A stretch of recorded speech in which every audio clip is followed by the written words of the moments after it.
நீ நான் காதல் அப்கமிங் எபிசோடு என்னன்னு பார்க்கலாம். சுந்தரியம் விளக்க மாத்திரை எடுத்து அடிக்காத குறையா அடித்து விரட்டி விட்றாரு. அவங்க கட்டின புருஷனே, அப்பா இவ்வளோ ஒரு நல்ல மனுஷனாக இருக்காங்கப்பா ஆகாஷ் அப்பா, என் புள்ள மட்டும் இருந்தானா உன்னை வெளுத்து கட்டிடுவேன் ஓடுறி அப்படின்னு சொல்லி விரட்டி விட்றாங்க. இங்கே அனு அபி ஆகாஷ் எல்லாருமே ஃபீல் பண்ணிட்டு இருக்காங்க. இங்கே ராகவ் என்ன பண்ணுறாங்க, அப்படியே ஒரு மாதிரியாக சோகமாக இருக்காங்க. அபி வந்து ஏன் ஒரு மாதிரியாக இருக்கீங்க? இல்லை அபி, நான் ஏற்கனவே நான் யதார்த்தமாகவே நல்ல இறக்க குணம் உள்ளவனா, அதனால தான் சித்தி இப்படி பண்ணதை நினச்சி கொஞ்சம் கஷ்டமாக இருக்குது அப்படின்னு சொன்ன உடனே அபி கடந்து விழுந்து விழுந்து சிரிக்கிறாங்க. ஏன் சிரிக்கிற அப்படிங்கிற மாதிரி பார்க்குறாரு. இல்லை இறக்க குணம்னு சொன்னீங்க பார்த்தீங்களா, அதை நினச்சி தான் எனக்கு சிரிப்பு வந்துருச்சு அப்படின்னு கக்கன்னு சிரிக்கிறாங்க. அதுக்கும் ராகவ் அமைதியாக இருக்காரு. நீ சிரிச்சிட்டு போ, நீ சிரிச்சா சந்தோஷம் அப்படிங்கிற மாதிரி. இருந்தாலும் அபி, நீ எனக்கு வந்து இந்த குடும்பத்துக்காக நீ நல்லது பண்ணியிருக்க, இல்லைன்னா சித்தியை பற்றி எதுவுமே தெரியாமல் போயிருந்துருக்கும் அப்படிங்கிறாங்க. அதுக்கப்புறம் ஏதோ நீ சொல்ல வந்திய சொல்லு. நான் வந்து சொல்ல வந்தது என்னென்னா, நீங்கள் சொல்லியிருக்கீங்கல்ல எனக்கு எங்கள் அக்காவுக்கும் எங்கள் சித்தி ஒரு பெத்த அம்மா மாதிரி பார்த்துக்கிட்டாங்கன்னு, அதை நினச்சி தான் எனக்கு கொஞ்சம் பாவமாக இருக்குது அப்படிங்கிறாங்களா. அதெல்லாம் நீ எதுவும் நினைக்க வேணாம், சித்தி இப்படி பண்ணுவாங்கன்னு நினைக்கவே இல்லை, அதை விடு அப்படின்னு ராகவ் சொல்லிடுறாரு. அதுக்கப்புறம் பார்த்தீங்கன்னா ஆஃபீஸுக்கு போயிடுறாங்க. ஆஃபீஸில் வச்சு அதுக்கப்புறம் பார்த்தீங்கன்னா லாவண்யா வர்றாங்க. இங்கே அபிக்கு என்ன பண்ணுறாங்க, ராகு ஒரு கிஃப்ட்டு கொடுக்குறாங்க. கிஃப்ட்டு வந்து கொரியரில் தாங்க வருது. அதை பார்க்குறாங்க அபி. வீட்லேயே ஒரு கிஃப்ட் இருக்குது, பிரித்து பார்க்கலையா அப்படிங்கிறாங்க ராகவ். ஆனால் என்ன பண்ணுறாங்க, முரளி தான் கிஃப்ட்டு கொடுத்துருப்பான்னு நினச்சிட்டு அதெல்லாம் தேவையில்லை, அது இருந்துட்டு போகுது, நான் பிரிச்செல்லாம் பார்க்கல அப்படிங்கிறாங்க. அப்படி மக்கு கல்யாணம் அந்த காதலர் தினத்தன்னைக்கு உனக்கு என் லவ்வை மனசில் இருக்க சொல்கிறதுக்கு முன்னாடியே கிஃப்டெல்லாம் உனக்கு பிடிச்ச பொருளாக வாங்கி கொடுக்கலான்னு உனக்கு வாங்கி அனுப்புனா திறந்து பார்க்க மாட்டேங்கிறாளே, பிரிக்க மாட்டேங்கிறாளே அப்படின்னு வந்துகிட்டு இருக்காரு. சரின்னு சொல்லிட்டு ஆஃபீஸுக்கும் ஒரு பொக்கே அனுப்புகிறாங்க, கிஃப்ட் கொடுக்குறாங்க. கிஃப்ட்டை வாங்கி வச்சுட்டு இவன் முரளி தான் அனுப்பியிருப்பானோ, வேணாம் திறந்து பார்க்கவே கூடாது அப்படின்னு அதையும் அப்படியே வச்சிடுறாங்க. இவர் அப்படியே சைடில் நின்று பார்க்குறாரு. என்ன அபி, எதையுமே திறந்து பார்க்க மாட்டேங்கிற, என் மனசை புரிஞ்சுக்க மாட்டேங்கிற அப்படின்னு மனசுக்குள்ளே நொந்துக்கிறாங்க. அதுக்கப்புறம் லாவண்யா வர்றாங்க. ராகவ் அப்படின்னு கூப்பிடையில இவர் வச்சக்கன்னு வாங்காமல் மெய் மறந்து அபியை ரசிச்சுக்கிட்டு இருக்காரா.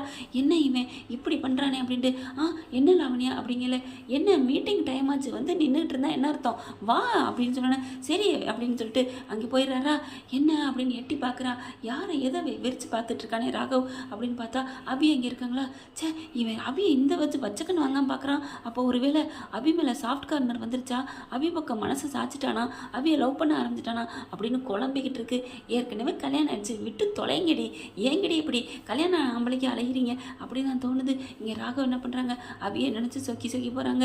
இவங்க அபி என்ன பண்ணுறாங்க, ஒரே ஆர்வங்க மும்புறத்தில் வேலையை வேகமாக ஆரம்பிச்சிட்டு இருக்காங்க. ஒரு வாரத்தில் வேலையை முடிச்சு கொடுக்கணும்னு சொல்லிட்டு அபி. அடுத்து பார்த்தீங்கன்னா பாட்டி சொல்லிட்டு இருக்காங்க, அஞ்சலியை போய் டிஸ்சார்ஜ் பண்ணிட்டு வரணும்னு சொல்லிட்டு. டிஸ்சார்ஜ் பண்ணிட்டு வந்துடும், நீங்கள் எதை பற்றியும் கவலைப்படாதீங்க. பாட்டிக்கு எல்லாமே இந்த சுந்தரி மருமக போயிட்டாலேன்னு கவலையில் இருக்காங்க, இப்படி பண்ணிட்டு போயிட்டாலே அப்படின்னு அதை விட கோபத்தில் வருத்தத்தில் இருக்காங்க. அதை பற்றிலாம் எதையும் நினைக்காதீங்கம்மா, நான் பார்த்துக்கிறேம்மா. அஞ்சலி வந்தால் எப்படி சொல்லணும்னு நான் சொல்லிக்கிறேன். முரளி உடனே பாவம் இல்லையா அத்தை, அஞ்சலி போனால் ஓயாமல் எங்கள் அத்தை எங்கள் சித்தின்னு கேட்டுக்கிட்டே இருக்கான் அப்படின்னு சொல்கிறாங்களா. அதெல்லாம் எப்படி சொல்லணும் எனக்கு தெரியும், நீங்கள் ஒன்றும் சொல்ல வேணாம் மாப்பிள்ள அப்படின்னு அவர் வாயை அடைக்க. முரளி வந்துட்டு என்ன இவன் இந்த மக்கு மாமா ரொம்ப மாறிட்டானே அப்படின்னு வந்துட்டு இருக்கான். முரளி பார்க்குறதெல்லாம் சைலண்டாக தாங்க இருக்கான், ஆனால் சைலண்ட் கில்லருங்க, சரியான ஆளுங்க. அடுத்து பார்த்தீங்கன்னா ராத்திரியில் தூங்க போகிறாங்க. இங்கே ராகவ் அபிகாண்டி சூப்பராக ட்ரெஸ்ஸு, அழகான ட்ரெஸ்ஸாக வாங்கி வச்சுருக்காங்க. அவங்களே டிசைட் பண்ண ட்ரெஸ்ஸுன்னு சொல்லிட்டு இங்கே பார்க்குறாங்க. எதுக்கு இது இந்த ட்ரெஸ்ஸு அப்படின்னு அபி வந்து கேட்குறாங்க. உனக்காக தான் அபி, எடுத்து போட்டுக்கோ நாளைக்கு அப்படிங்கிறாங்களா. இப்போ எனக்கு கொஞ்சம் போட்டு காமி. அதெல்லாம் முடியாது, எனக்கு தேவையில்லை, எனக்கு எதுக்கு இந்த ட்ரெஸ்ஸு அப்படின்னு போட மறுக்கிறாங்க.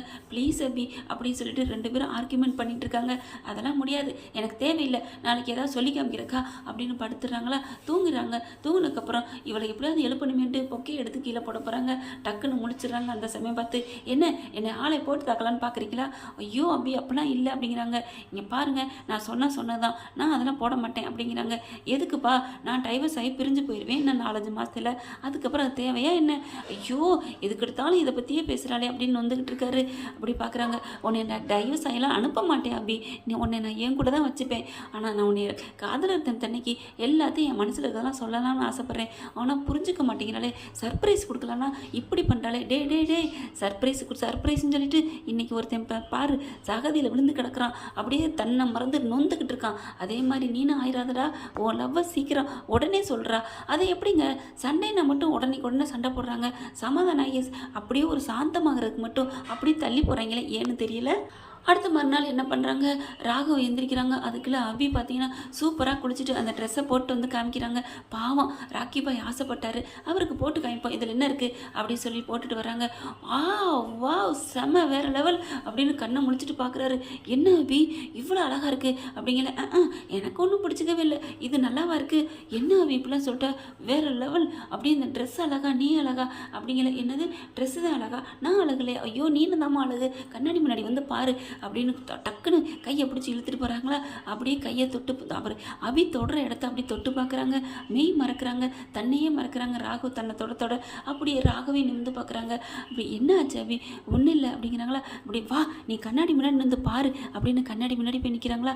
அவ்வளோ அழகாக ஜோடி பொருத்தம் சூப்பராக இருக்குல்ல அப்படின்னு ராகவ் சொன்னோன்னே, என்ன இது ஜோடி பொருத்தம் சூப்பராக இருக்குன்னு இதெல்லாம் இவர் சொல்கிறாரு, உண்மையிலே ஆச்சரியமாக இருக்கே அப்படின்னு சொல்லி அவ்வளோ வெக்கப்படுறாங்க.